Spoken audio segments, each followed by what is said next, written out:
चलो फिर ढूंढ लेते हैं उसी नादान बचपन को, उन्हीं मासूम खुशियों को, उन्हीं रंगीन लम्हों को, जहाँ गम का पता ना था, जहाँ दुख की समझ ना थी, जहाँ बस मुस्कुराहट थी, बहारें ही बहारें थी।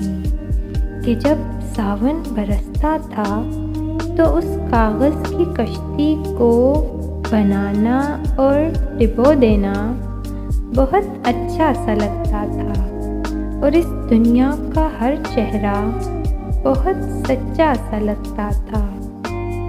चलो फिर ढूंढ लेते हैं उसी मासूम बचपन को, उसी नादान बचपन को।